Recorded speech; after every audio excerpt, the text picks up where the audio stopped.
பெண் குழந்தைகளின் எதிர்காலத்தை பாதுகாப்பதற்கான மிகவும் பிரபலமான அரசு சேமிப்பு திட்டங்களில் ஒன்று செல்வமகள் சேமிப்பு திட்டம். இந்த திட்டத்தில் பல பெற்றோர்கள் தங்களுடைய மகளின் கல்வி அல்லது திருமணத்திற்காக சிறிது சிறிதாக சேமித்து ஒரு பெரிய நிதியை உருவாக்க விரும்புகிறார்கள்.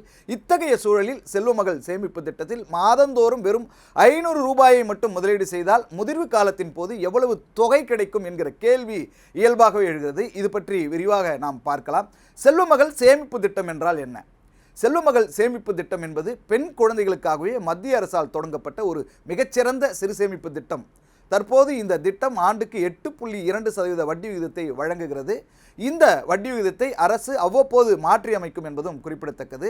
இந்த திட்டத்தின் கீழ் இருக்கின்ற கணக்கில் ஆண்டுக்கு குறைந்தபட்சம் 250 ரூபாய் முதல் அதிகபட்சம் 1.5 லட்சம் வரை சேமிக்கலாம்.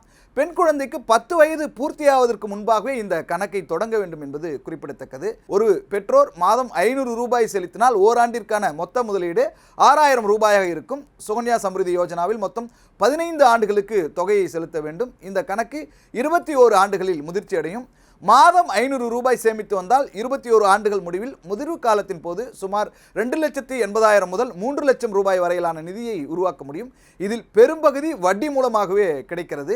இந்த திட்டம் ஏன் பிரபலமாக இருக்கிறது என்ற கேள்வி எழுவது இயல்பு. செல்வமகள் சேமிப்பு திட்டம் பிரபலமாக இருப்பதற்கான மிகச்சிறந்த காரணங்களில் ஒன்று இது அரசாங்க உத்தரவாதம் கொண்ட ஒரு திட்டம் என்பதுதான். இதன் வட்டி விகிதம் மற்ற சிறு சேமிப்பு திட்டங்களை விட மிக அதிகமாக இருப்பதும் குறிப்பிடத்தக்கது. வரி விலக்கு சலுகைகளும் இதில் கிடைக்கின்றன. நீண்ட காலத்தில் பெரிய அளவிலான நிதியை உருவாக்க இந்த திட்டம் மிகச்சிறந்த ஒரு வாய்ப்பை வழங்குகிறது. யாரெல்லாம் இதில் கணக்கு தொடங்கலாம் என்று பார்த்தால் சிறுமியினுடைய பெற்றோர் அல்லது சட்டப்பூர்வ பாதுகாவலர் இந்த கணக்கை தொடங்கலாம். ஒரு சிறுமியின் பெயரில் ஒரே ஒரு கணக்கை மட்டும்தான் தொடங்க முடியும் என்பதை நாம் கவனத்தில் கொள்ள வேண்டும். பொதுவாக போஸ்ட் ஆபீஸ் அல்லது பல்வேறு வங்கிகளுக்கு சென்று இந்த கணக்கை நாம் தொடங்க முடியும் என்பதும் இங்கே நினைவில் வைத்துக் கொள்ள வேண்டியது.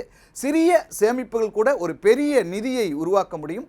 ஒரு பெரிய நிதியை உருவாக்க அதிகப்படியான பணத்தை முதலீடு செய்ய வேண்டும் என்று பலர் நினைக்கிறார்கள். ஆனால் செல்வமகள் சேமிப்பு திட்டம் போன்ற திட்டங்களில் சிறிய அளவிலான தொடர் சேமிப்பு கூட நீண்ட காலத்திலே ஒரு மிகப்பெரிய தொகையாக மாறக்கூடும் என்பதை கண்கூடாக நாம் பார்க்க முடியும். உங்களுடைய மகளின் எதிர்காலத்திற்காக முன்கூட்டியே திட்டமிட தொடங்கினால் நிதி சுமையை கணிசமாக குறைக்க முடியும் என்றால் செல்வமகள் திட்டத்தில் நீங்கள் இன்றே சேரலாம்.